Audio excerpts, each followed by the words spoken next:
Salut à tous, on se retrouve ce soir en compagnie de Robinho pour le débrief du match de Ligue des Champions entre l'Atalanta Bergame et l'équipe du Paris Saint-Germain avec un match complètement fou. Heureusement quand même que ça tourne bien, on va dire, pour l'équipe du Paris Saint-Germain parce que ce match, il y a beaucoup de choses quand même à dire. Donc déjà les gars, on va parler globalement de la rencontre et on terminera avec les notes de l'équipe du Paris Saint-Germain. Donc on commence déjà avec cette victoire du Paris Saint-Germain, une victoire complètement folle, hein. Donc ça me fait penser, moi, pour un coup ça tourne en faveur du Paris Saint-Germain, parce que tout à l'heure je t'ai dit, par exemple l'année dernière, c'était Manchester United qui punissait le Paris Saint-Germain dans les dernières secondes du match. Il y a quelques années, l'équipe du FC Barcelone avec ce 6e but inscrit, je crois, à la 95e minute. Et là, pour un coup, les gars, c'est le PSG qui punit cette équipe de l'Atalanta Bergame, parce que je crois qu'ils ont marqué à la 90e et 93e, hein, c'est ça, donc dans les dernières secondes du match. Et ça fait plaisir, et je pense que ça va vraiment les booster pour la fin de cette compétition. Il reste 2 matchs, normalement, enfin un match sûr, peut-être un deuxième, bien sûr, si le PSG va un peu plus loin. Donc pour revenir sur ce match, donc le PSG ce soir, il y a juste un mot à dire. Vendange, voilà, tout simplement. Ils ont trop loupé tout simplement devant cette équipe du Paris Saint-Germain. Ils auraient vraiment pu se mettre à l'abri largement avant, mais le problème c'est qu'ils ont Neymar qui est normalement vraiment un bon finisseur ce soir. C'est vraiment très dommage parce qu'il il aurait pu marquer ce soir un triplé quand même, Neymar. Il a eu beaucoup de mal devant les buts tout simplement. Peut-être trop de pression, je sais pas, pour la star brésilienne. Donc je sais pas ce que tu en as pensé toi sinon de la prestation ce soir de ce match, hein. Pour moi vraiment le PSG a trop loupé ce soir, c'est vraiment incroyable. Il y a ce gros retournement de situation quand même sur la fin de match, et ça c'est vrai que c'est un gros coup de boost, je pense, pour la suite de la compétition du Paris Saint-Germain. En plus il y a des joueurs, hein, sur la fin de match comme Choupo-Moting, qui sont décisifs. On ne les attendait certainement pas, donc ça montre aussi à quel point le groupe et même le banc de touche est important pour le Paris Saint-Germain, puisqu'aujourd'hui, au final, les stars n'ont pas pu faire la différence, hein, même si elles ont beaucoup tenté. Après, le résultat, il est amplement mérité pour le Paris Saint-Germain. C'est une victoire logique, hein, parce que le PSG a quand même beaucoup dominé, on va dire, ce match, hein, même si l'Atalanta a ouvert le score. En deuxième période, il n'y a pas une occasion, hein, pour les joueurs de Bergame. Ils se sont mis à défendre, subir. Mais quand tu ne sais pas défendre dans tes 20 mètres, il y a très peu d'équipes en Europe qui savent le faire. L'Atlético sait le faire, hein, de défendre sans prendre de but. L'Atalanta, ils concèdent quand même beaucoup trop d'occasions, hein, quand ils défendent à 20 mètres de leur but. Donc vraiment, on le sentait venir, hein. On sentait aussi que ça allait être encore peut-être une année vraiment désastreuse pour le PSG, mais on sentait aussi vraiment que c'était tout proche quand même, hein, cette égalisation du Paris Saint-Germain. Et en plus de ça, on l'a dit aussi, hein, je crois que c'est à la télé qu'ils l'ont dit, mais dès que le PSG a marqué ce but, même s'il y avait eu une prolongation, pour moi c'était pas possible, hein. L'Atalanta n'aurait jamais été capable de repasser devant le Paris Saint-Germain. Donc au final, c'est une victoire amplement méritée pour le Paris Saint-Germain dans la difficulté. Donc ça, c'est très bien aussi pour la suite de la compétition. Et puis voilà, hein, c'est bien pour le Paris Saint-Germain de franchir cette étape enfin et d'être en demi. Donc on est d'accord, hein, ça aurait été une catastrophe si le Paris Saint-Germain aurait été éliminé ce soir, hein, parce que vu quand même tout ce qu'ils ont croqué devant, se faire éliminer, en plus contre une équipe, vraiment c'est la première fois qu'ils jouent de leur histoire la Ligue des Champions. Donc chose faite, le Paris Saint-Germain a éliminé cette équipe de Bergame, et ça quand même c'est très bien, hein, comme on a dit tout à l'heure, ça va leur mettre vraiment un gros boost, soit contre Leipzig, soit contre l'Atlético. Ça peut être l'année les gars du Paris Saint-Germain avec ce format sur un seul match, on sait pas, il reste encore des grosses équipes dans l'autre partie du tableau, mais bien sûr on y croit les gars, un match comme ça va vraiment tous les ressouder.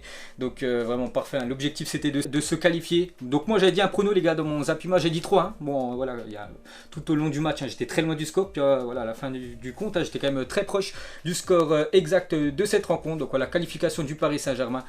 Et c'est comme un gros ouf de soulagement, hein. Moi j'ai crié de joie les gars après l'égalisation et le deuxième but inscrit par Choupo-Moting, hein. Ça fait beaucoup de bien, le but de l'attaquant camerounais. Donc on passe les gars avec les notes de l'équipe. Donc les notes de l'équipe, on va noter bien sûr l'équipe du Paris Saint-Germain. On commence tout d'abord avec Keylor Navas. Donc vous pouvez voir le barème. Donc pour moi le gardien parisien, j'ai mis une note de 7. Bon match de Keylor Navas. Bon après sur le but, je me souviens même plus ce qu'il a marqué côté Passalic. C'est Passalic. Donc ils pouvaient pas faire grand chose, voilà, parce que après ils ont eu un peu de bol, hein, on peut dire, sur leur but, l'équipe de Bergame. Puis voilà, il était tout simplement il était battu, voilà, il n'a rien pu faire sur le but, sinon il a été quand même très important, surtout en première mi-temps. Dans les 20 premières minutes, ils ont quand même pas mal d'occasions, hein, avec cette équipe de Bergame. Il a sauvé pas mal de fois des face à face. Que pour moi 7, hein, c'est quand même un bon match de sa part. Ouais, il a fait ce qu'il avait à faire, surtout comme tu l'as dit sur les 20 premières minutes. Il y a eu 2-3, en général c'était 2-3 têtes des joueurs de l'Atalanta sur des coups de pied arrêtés qui étaient vraiment très très dangereuses, où il s'est bien déployé pour aller les chercher. Puis après, bon, c'était un match plutôt calme en seconde mi-temps pour lui. Ok, on passe dans la défense. On commence avec Juan Bernat côté gauche. Je lui mets une fois de plus 7 Bernat aussi. À chaque fois, il est bon. Les gars, n'oubliez pas que Bernat, il était blessé. Il revenait de blessure, hein, donc il n'avait pas du tout de rythme. Là, il reprend direct un match de Ligue des Champions. Et il a fait comme d'habitude une bonne prestation, Bernat. Donc pour moi 7, hein, il a amené pas trop on va dire, hein, par rapport des fois à des autres matchs, il amène beaucoup plus offensivement, mais bon cette équipe de Bergame vraiment, c'est vraiment une équipe difficile quand même à jouer. Donc pour moi c'est quand même un bon match de sa part à Juan Bernat, hein, comme j'ai dit il revient de blessure, il a fait son match, 7. Moi c'est 6 parce que je sais qu'il normalement il apporte beaucoup plus. Alors oui, il y a certainement cette question de la phase de reprise. Ça fait longtemps aussi, hein, qu'il n'a pas eu beaucoup de temps de jeu, mais sinon après voilà, c'est quand même encore une fois très très solide défensivement. Ok, on passe dans la charnière. Qu'est-ce que tu en as pensé de Kimpembe et Thiago Silva? Moi j'ai trouvé que c'était assez intéressant. Ils ont été très peu pris, hein, par Duvan Zapata. Zapata, je crois qu'il n'a pas eu une occasion. Il a vécu un match très très difficile où il recevait des ballons du dos, où il n'avait jamais l'opportunité de se retourner. Donc moi franchement j'ai bien aimé, hein, le match des deux. Ils auront la même note, hein. Pour moi ça sera 7 pour la charnière du Paris Saint-Germain. Donc moi la même chose, un gros match. Kimpembe, tu l'as senti dès le départ du match. Voilà, il a répondu directement présent, mettant voilà, des bons coups, voilà, un bel impact. Donc pour moi c'est quand même un 8 pour Kimpembe. Très bon match de sa part, hein. Il nous a fait voilà, ce qu'on lui demande à chaque fois, donc très bon match. Et Thiago Silva 7, donc il a été le capitaine, il a été aussi le leader de cette défense. Comme on vous a dit les gars, en première mi-temps ça a été chaud pour la défense du Paris Saint-Germain. En deuxième mi-temps, voilà, la défense, ils ont pratiquement rien eu à faire parce que l'équipe de Bergame faisait que de défendre. Donc pour moi 8 Kimpembe, 7 Thiago Silva. On passe cette fois-ci à Kehrer. Donc qu'est-ce que tu en as pensé de la prestation du défenseur droit allemand? Le moins bon tout simplement il faut le dire. En défense. Je lui mets une note de 5 parce que voilà, il y a cette qualification, mais c'est très très moyen. On avait vu pourtant un peu mieux, hein, sur les derniers matchs du Paris Saint-Germain, même avant l'arrêt du football. Là j'ai trouvé très très moyen, beaucoup de pertes de balles offensivement. Il n'est pas juste, hein, tout simplement, quand il essaye d'apporter offensivement et même défensivement, hein, c'est pas. Pourtant, on a vu qu'il a peut-être pris 10 ou 15 kilos pendant le confinement de muscle. La masse, ouais. Et j'ai pas l'impression que ça se voit énormément dans les duels. Donc non, c'est pas pour moi. Ça n'a pas été un très bon match de l'Allemand. Donc tu lui as donné 5, c'est moyen. Moi, je vais être encore peut-être plus méchant. Enfin, je sais pas. Voilà, c'est la prestation que j'ai vue ce soir. Tout simplement, moi, ça sera 4. C'est insuffisant ce soir. Ce qu'a fait Thilo Kehrer. Pour moi, Kehrer, il faut absolument de toute façon que le Paris Saint-Germain recrute quelques postes. Et surtout, défenseur droit. Meunier est parti. Il faut remplacer Kehrer, les gars. Ça va pas du tout. On passe milieu de terrain, on commence avec Marquinhos qui a commencé en numéro 6. Marquinhos, vu que Verratti qui a beaucoup manqué, hein, mais les gars, Marco Verratti il aurait été là. Je pense pas que ça aurait été la même parce qu'on sait le talent de l'italien. Donc Marquinhos pour moi ça sera une note de 6. Marquinhos, donc c'est lui qui marque le but, le premier but, ouais, qui est contré. Bon, il a quand même, si j'aurais pu lui mettre 7 parce que j'ai oublié quand même qu'il est décisif, il était là où il fallait. Donc pour moi, allez, je vais lui donner 7. Bon match de sa part, mais on sent quand même que c'est plus un défenseur. Voilà, c'est pas un milieu de terrain, c'est pas un Marco Verratti, voilà, parce que niveau quand il faut relancer le ballon, tu sens que c'est hésitant, il prend très peu de risques. Pour moi, ça sera 7 Marquinhos. Grâce à son but, j'ai augmenté un petit peu sa note. Oui, je suis d'accord, hein, c'est la note de 6 pour moi normalement, et avec ce but en toute fin de match, hein, on rappelle que c'est un 6, il est en plein milieu de la surface, donc c'est pas trop son poste, donc quand même bravo à lui de le mettre, ce but hyper important pour le Paris Saint-Germain. Après moi, comme d'habitude, j'aime pas voir Marquinhos à ce poste de numéro 6. Je trouve c'est un défenseur, voilà, c'est tout, il n'a rien à faire là, mais bon, c'est les choix de Thomas Tuchel, et il se débrouille tant bien que mal, on va dire, au milieu de terrain, mais moi je suis pas du tout fan de Marquinhos à ce poste. Ok, on va parler des deux autres milieux juste devant Marquinhos. On commence avec Idrissa Gueye. Donc pour moi c'est quasiment le meilleur parisien, voilà, parce que je lui donne quand même une note de 8. Très bon match du Sénégalais aujourd'hui, ça m'a fait penser à son match contre le Real Madrid où il était époustouflant. Ce soir il était très bon, donc après c'est plus voilà, un milieu de terrain, c'est pas trop les joueurs qu'on regarde le plus, mais ce soir les gars, si vous avez regardé le match, vous avez vu qu'il a fait un match monstrueux. Idrissa Gueye, il a récupéré beaucoup de ballons. Pour moi, très gros match de sa part. Moi je n'irai pas jusqu'au très très bon match, c'est un bon match de la part de Gueye. Oui, il y a quelques ballons de récupérer. Après moi aussi, c'est niveau projection, c'est pas terrible de la part de Gueye, donc bon match. Ouais. Ok, ensuite Herrera, qu'est-ce que t'en as pensé? Très décevant, moi je trouve. Ander Herrera, ça apporte de toute façon. Ander Herrera et Sarabia, pour moi ce sont les deux joueurs aujourd'hui qui devaient voilà, apporter un peu une touche de créativité. Malheureusement, il n'y en a pas eu une touche de créativité, même des fois en plus pas juste techniquement dans les ballons donnés. Donc les deux, pour moi, ça sera 6. On attend beaucoup mieux des deux joueurs qui ont normalement une très très bonne vision du jeu. Donc c'était, je trouve, décevant. Donc pour moi, ça sera 5. Ander Herrera, j'aurais préféré Paredes, les gars. Voilà, on a le choix entre les deux. Herrera, Paredes, j'aurais préféré Paredes titulaire. Bon, bref, voilà, le Paris Saint-Germain a gagné, tant mieux. Mais voilà, c'est pas un joueur vraiment qui va réussir à s'imposer dans cette équipe du PSG. Donc pour moi, 5 pour le milieu espagnol.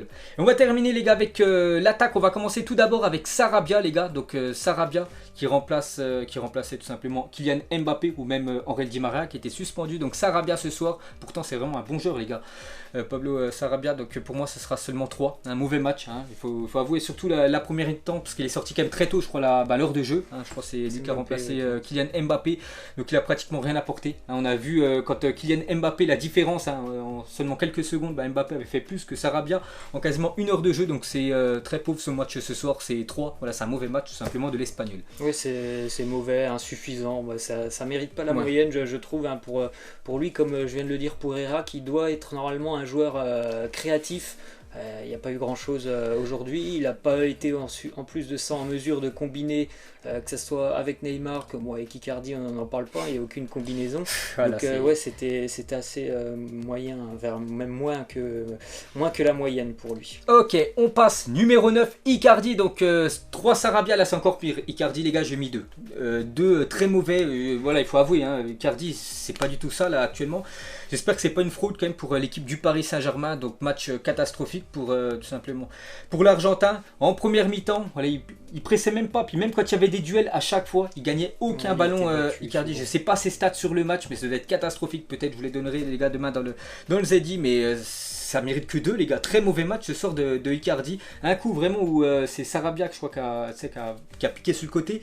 Où vraiment le Paris Saint-Germain peut égaliser, il doit passer devant, il a même pas mis l'instinct du pied, il a rien fait du tout, donc pour moi 2, les gars, je peux pas donner, même 3, même 4, c'est impossible. 2 pour Icardi. Moi c'est 3, c'est mauvais, aucun apport dans le jeu du Paris Saint-Germain, aucun duel gagné quand Navas envoyait des ballons, c'est souvent Neymar qui venait chercher de la tête ou de la poitrine, c'est quand même assez incroyable que ce soit lui qui vienne chercher. Aucun point de fixation, donc oui, il n'aura pas du tout pesé sur la défense de l'Atalanta.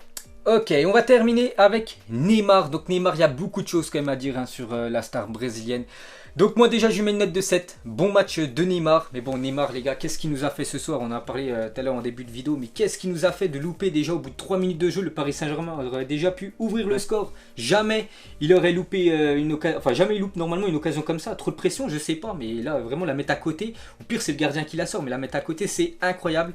Et puis même il y a pas mal de fois où il a envoyé des prunes. Un peu trop tendre.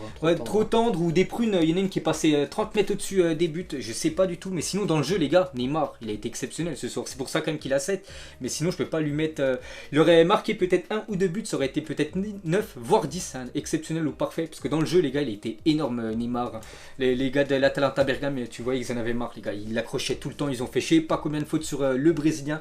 Et il aura fait, on peut le dire, l'amour tout simplement. Mais sinon, niveau finition, là, il m'a vraiment déçu Neymar. Donc pour moi, 7, je peux pas le mettre plus au Brésilien. Je suis d'accord, c'est vrai que niveau finition, il en a, je pense, aujourd'hui au moins 3 qui sont franches. C'est quasiment des face-à-face ou alors il est quasiment au point de péno. Et c'est des frappes très très molles qu'on n'a pas l'habitude de voir chez lui. Donc c'était assez surprenant. Mais sinon, on voit un très bon Neymar en plus qui voilà, fait les différences. Est venu en plus de ça chercher le ballon très très bas parce qu'il n'y avait pas de créativité au milieu de terrain. Et souvent il a fait de très bonnes différences et en plus quand on voit un bon Neymar, c'est qu'il fait les bons choix et il lâche le ballon aussi souvent au bon moment, et ça a été le cas ce soir, parce qu'il y a des années, il y a peut-être un an en arrière, un Neymar, quand il voulait s'entêter et aller jusqu'au bout de ses actions, il perdait quasiment tous ses ballons.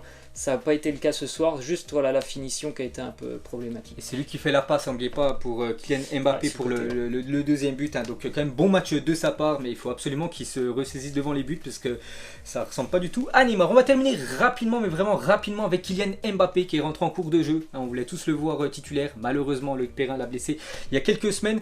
Donc pour moi ça sera un 8. pour Kylian Mbappé. Bon après je l'ai noté 8 sur la demi-heure qu'il a joué, voilà, Kylian Mbappé, parce que pour moi il a été très bon. On a senti directement la différence avec Sarabia qui apportait rien du tout. Et Kylian Mbappé, dès qu'il est rentré, voilà, il a pris directement son couloir pas mal de fois, 3-4 fois il a pris quand même son couloir vraiment pour repiquer. C'est lui qui fait la passe D, il a été décisif comme Kylian Mbappé en seulement 30 minutes. C'est lui qui fait la passe D pour je sais plus c'est qui marque le deuxième but du Paris Saint-Germain. Bref, donc pour moi 8 Mbappé, en espérant qu'il soit apte. Là je préfère même qu'il s'entraîne même plus jusqu'à mardi, parce que le prochain match du PSG ça sera mardi, soit contre Leipzig ou Atlético. Je préfère qu'il s'entraîne plus du tout et qu'il soit apte vraiment à commencer ce match. Je pense que le Paris Saint-Germain aurait eu Kylian Mbappé en titulaire, ça aurait pas été la même les gars. Peut-être le PSG aurait fait plus un match plus tranquille, on peut dire. Peut-être qu'ils auraient gagné le match voilà, facilement. Mais là, il a joué seulement une demi-heure, donc pour moi 8. Ouais, moi aussi je suis d'accord, on a vu en l'espace de 30 minutes ce qu'il pouvait apporter et toutes les différences par rapport à Sarabia sur le côté. Donc évidemment ça a été un très bon match et je pense que s'il a tenu cette première demi-heure, c'est que certainement on le verra en tant que titulaire la semaine prochaine, ouais. Et ça c'est aussi une très bonne nouvelle pour le Paris Saint-Germain.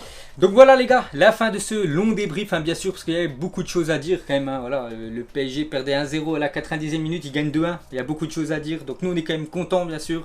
On soutient les clubs français, le Paris Saint-Germain l'a fait, demi-finale, c'est marqué depuis 95, ils n'avaient pas été en demi-finale de Coupe d'Europe. Ils peuvent aller loin les gars avec ce format de Ligue des Champions sur match simple. On verra les gars ce que ça va donner, on saura déjà aussi demain le futur adversaire du Paris Saint-Germain. Donc nous on se retrouve peut-être vendredi soir les gars pour le prochain débrief entre le Bayern Munich et l'équipe du Barça. Ciao à tous. Ciao.